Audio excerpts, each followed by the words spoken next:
Welcome back to one more video. आज के इस क्लास में हम स्टार्ट करने वाले हैं क्लास 12th का टॉपिक और वो है बायोमोलिक्यूल्स। स्टूडेंट्स, वैसे तो ये टॉपिक हमें समझने के लिए बहुत ही इजी लगता है और बहुत बार तो क्या होता है कि जो हम पीसीएम वाले जो स्टूडेंट्स हैं वो इस टॉपिक को स्किप ही कर देते हैं। इजी क्यों है? क्योंकि हम ये समझते हैं कि अरे कार्बोहाइड्रेट, फैट्स और प्रोटीन्स के बारे में तो स्टडी करना है और अगर यही स्टडी करना है ये तो हमें पता है, इसके क्वेश्चंस भी हम अटेम्प्ट कर लेंगे और तो इसीलिए ये टॉपिक आपको इजी भी है, साथ में ही इसके क्वेश्चंस जो आते हैं वो भी बहुत ज्यादा इंपॉर्टेंट है। तो आप सभी को ये चैप्टर प्रॉपरली पढ़ना चाहिए क्योंकि बोर्ड एग्जाम में इस चैप्टर का वेटेज होता है 5 to 6 मार्क्स का। तो चलो चैप्टर स्टार्ट करते हैं। अब हम यहाँ पर देखते हैं जैसे हमारे टॉपिक का नाम है बायोमोलिक्यूल्स। बायोमोलिक्यूल्स क्या होता है? बायोमोलिक्यूल्स एक ऐसे कंपाउंड्स होते हैं, एक ऐसी मॉलिक्यूल्स है, काफी बिगर इन साइज होते हैं और साथ में ये हमारे लिविंग ऑर्गेनिजम्स को बहुत ही ज्यादा हेल्पफुल रहते हैं। सो बायोमोलिक्यूल्स टॉपिक में हम जो स्टडी करने वाले हैं वो हम सभी देख लेते हैं कि अंडर बायोमोलिक्यूल्स हम क्या क्या टॉपिक स्टडी करने वाले हैं। जो हम टॉपिक स्टडी करने वाले हैं वो है कार्बोहाइड्रेट्स, फिर आता है हमारा टॉपिक प्रोटीन्स। हम इस चैप्टर में प्रोटीन्स भी स्टडी करेंगे। फिर हम देखेंगे इसमें हम स्टडी करने वाले हैं विटामिन्स, देन हम स्टडी करेंगे न्यूक्लिक एसिड्स। सो ये जितने भी टॉपिक है इन सभी के बारे में हम इस बायोमोलिक्यूल्स चैप्टर में स्टडी करने वाले और इसके ऊपर क्वेश्चंस भी बहुत ही अच्छे फ्रेम होते हैं and specifically MCQ based questions तो आराम से फ्रेम हो सकते। तो चलो चैप्टर को स्टार्ट करते हैं। चैप्टर जब मैं ये स्टार्ट कर रही हूँ तो मैं जो सबसे पहला टॉपिक जो स्टार्ट करूंगी वो है कार्बोहाइड्रेट्स। सो स्टूडेंट, यहाँ पर हम सबसे पहले समझते हैं कि कार्बोहाइड्रेट्स होता क्या है और आज की इस क्लास में हम स्टडी करने वाले हैं कार्बोहाइड्रेट्स और साथ में ही कार्बोहाइड्रेट्स के ही हम स्टडी करेंगे क्लासिफिकेशन। कार्बोहाइड्रेट्स को किस तरीके से क्लासिफाई किया गया है वो भी हम स्टडी करेंगे। तो चलो स्टार्ट करते हैं।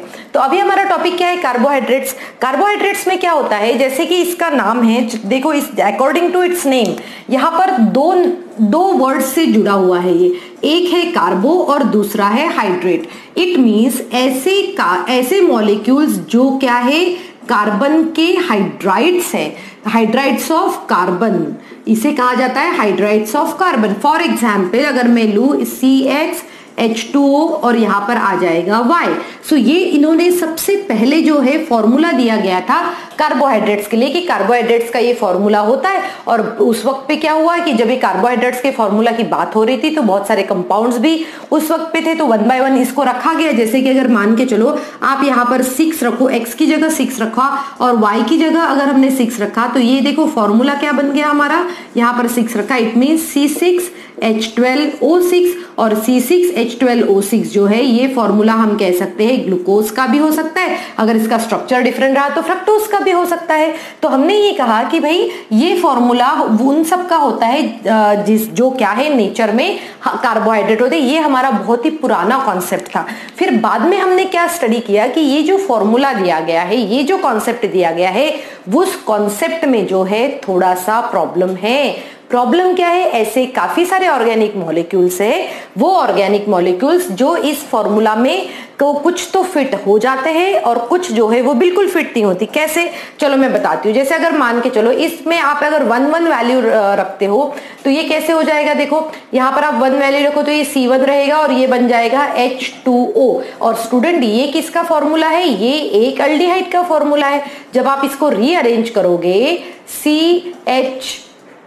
यहाँ पर अगर हम इसको रीअरेंज करते हैं जैसे CHO तो ये किसका हो गया? HCHO। ये तो अल्डिहाइड का फॉर्मूला होता है और अल्डिहाइड तो कोई भी कार्बोहाइड्रेट के क्या नहीं दिखाता, कैरेक्टरिस्टिक नहीं दिखाता और इसीलिए ये क्या नहीं हो सकता, कार्बोहाइड्रेट नहीं हो सकता।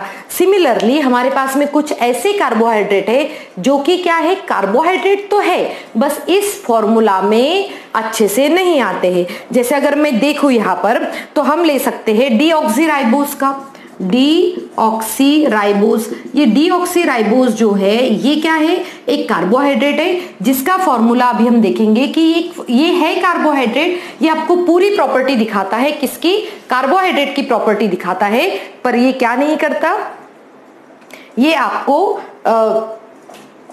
ये है क्या, ये है तो कार्बोहाइड्रेट ही है, बट इस फॉर्मूला में फिट नहीं हो सकता क्योंकि इसका फॉर्मूला जो होता है ये होता है C5H10O4। सो स्टूडेंट इन दोनों की वजह से, ये दोनों कॉन्सेप्ट की वजह से, एक जो है वो फॉर्मूला में फिट होता है तो वो कार्बोहाइड्रेट नहीं है, एक जो है वो फॉर्मूला में फिट नहीं होता बट फिर भी वो क्या है, कार्बोहाइड्रेट है। और इसीलिए कार्बोहाइड्रेट्स की डेफिनेशन जो है वो चेंज कर दी। और फिर डेफिनेशन क्या बनाई है कार्बोहाइड्रेट की, चलो मैं बताती हूँ कि कार्बोहाइड्रेट्स क्या होता है। कार्बोहाइड्रेट्स आर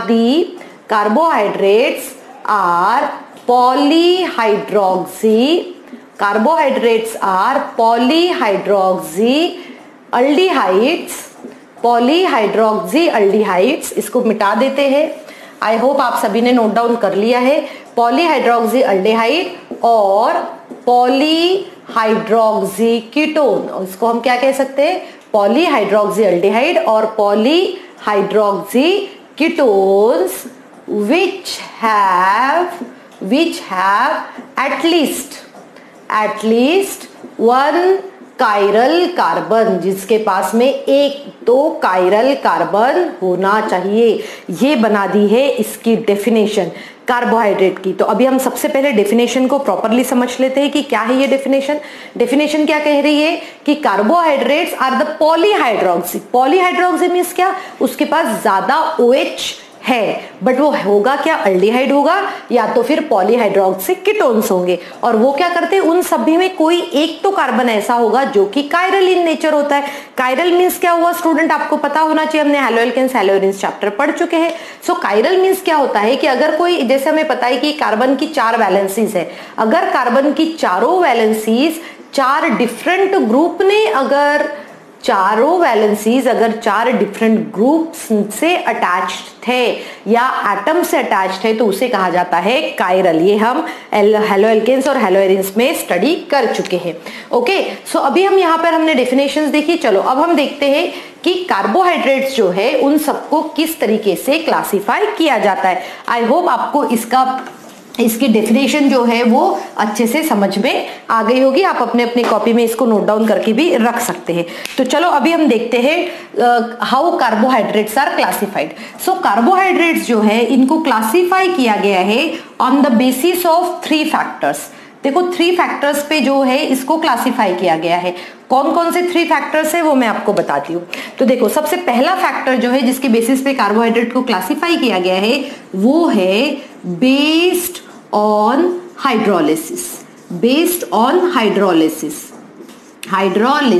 स्टूडेंट्स इस डेफिनेशन में भी हम ये इंक्लूड कर सकते हैं कि ये क्या होते हैं, ये ऐसे पॉलीहाइड्रोक्सी अल्डिहाइड या फिर पॉलीहाइड्रोक्सी कीटोन्स होते हैं, या तो वो खुद होते हैं या फिर अपॉन हाइड्रोलिसिस देते हैं। ठीक है, सो उन सबको कहा जाता है carbohydrate. So based on hydrolysis हम इसको क्लासिफाई कर सकते हैं।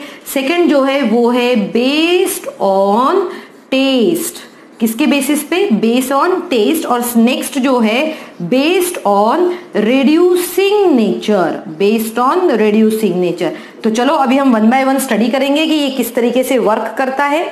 चलो देखो अभी हमारे सबसे पास में आ गया है बेस्ड ऑन हाइड्रोलिसिस के बेसिस पे इनको कैसे क्लासिफाई किया जाता है। हाइड्रोलिसिस के बेसिस पे इस कार्बोहाइड्रेट को क्लासिफाई किया जाता है 3 मोर टाइप्स में।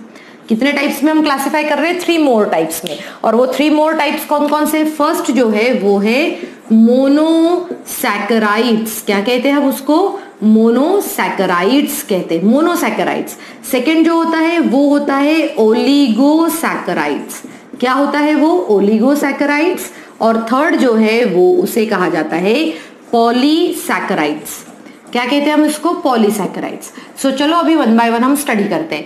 सो स्टूडेंट आपको ये पता होना चाहिए कि सैकेराइड्स क्या होते हैं। सैकेराइड्स ये कार्बोहाइड्रेट का ही दूसरा नाम होता है। क्या होता है, सैकेराइड्स। कार्बोहाइड्रेट को ही हम सैकेराइड्स कह सकते हैं। अब आते हैं हमारे 1 बाय 1 मोनोसैकेराइड्स, ओलिगोसैकेराइड्स और पॉलीसैकेराइड्स। या फिर मैं आपको बेस्ड ऑन टेस्ट भी बता देती हूँ कि किस टाइप से ये क्लासिफाई होते हैं। On the basis of taste these are classified as, यहां पर हम इसको कहते हैं शुगर्स, और दूसरा आ जाता है नॉन शुगर्स। एक शुगर्स कहते हैं और दूसरा हम कह रहे हैं उसको नॉन शुगर्स। अब हम आते हैं रिड्यूसिंग नेचर पे। रिड्यूसिंग नेचर पे ये किस तरीके से वर्क करता है। रिड्यूसिंग नेचर में भी हमने इसको कैसे क्लासिफाई किया गया है, हमने क्लासिफाई ऐसे किया है, हम पहले तो इसको कहते हैं रिड्यूसिंग शुगर्स। क्या कहा हमने, रिड्यूसिंग शुगर्स, और दूसरा जो होगा वो होगा नॉन रिड्यूसिंग शुगर्स। ये सब क्या होते हैं, इन सब के बारे में अभी हम डिटेल में स्टडी करेंगे। ओके, सो चलो वन बाय वन हम स्टार्ट करते हैं इसका स्टडी क्या होता है ये। तो अभी हम आ रहे हैं मोनोसैकेराइड्स पे। मोनोसैकेराइड्स क्या होता है, मोनोसैकेराइड्स मींस होता है ये सबसे स्मॉलेस्ट यूनिट होता है।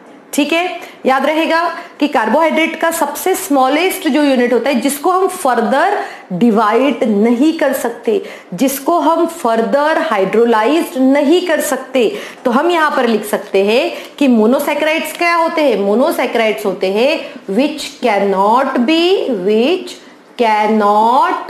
Be further hydrolysed. इनको हम वैसे हाइड्रोलाइज्ड नहीं कर सकते, which cannot be further hydrolysed. आप इसको हाइड्रोलाइज्ड नहीं कर सकते और फिर उसको कहा जाता है मोनोसैकेराइड्स। इसका अगर मैं फॉर्मूला देखूं तो फॉर्मूला क्या होता है इसका, देखो हम इसको इस पेन से लिख लेते हैं। इसका फॉर्मूला आप मान के चलो, इसका फॉर्मूला होता है CH2O और यहां पर आ जाता है N।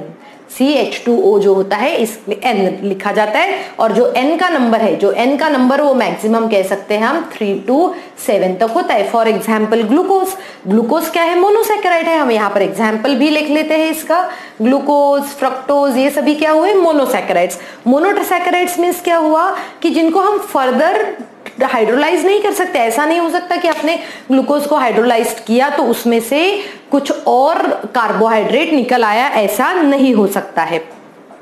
तो यहां पर अभी हम देखेंगे इसका सेकंड टाइप। सेकंड टाइप में हमने क्या कहा, ये है ओलिगोसैकेराइड्स। ओलिगोसैकेराइड्स मींस क्या होता है, ओलिगोसैकेराइड्स मींस होता है विच गिव 2 to 10, कितने, which give 2 to 10 molecules of monosaccharides, which give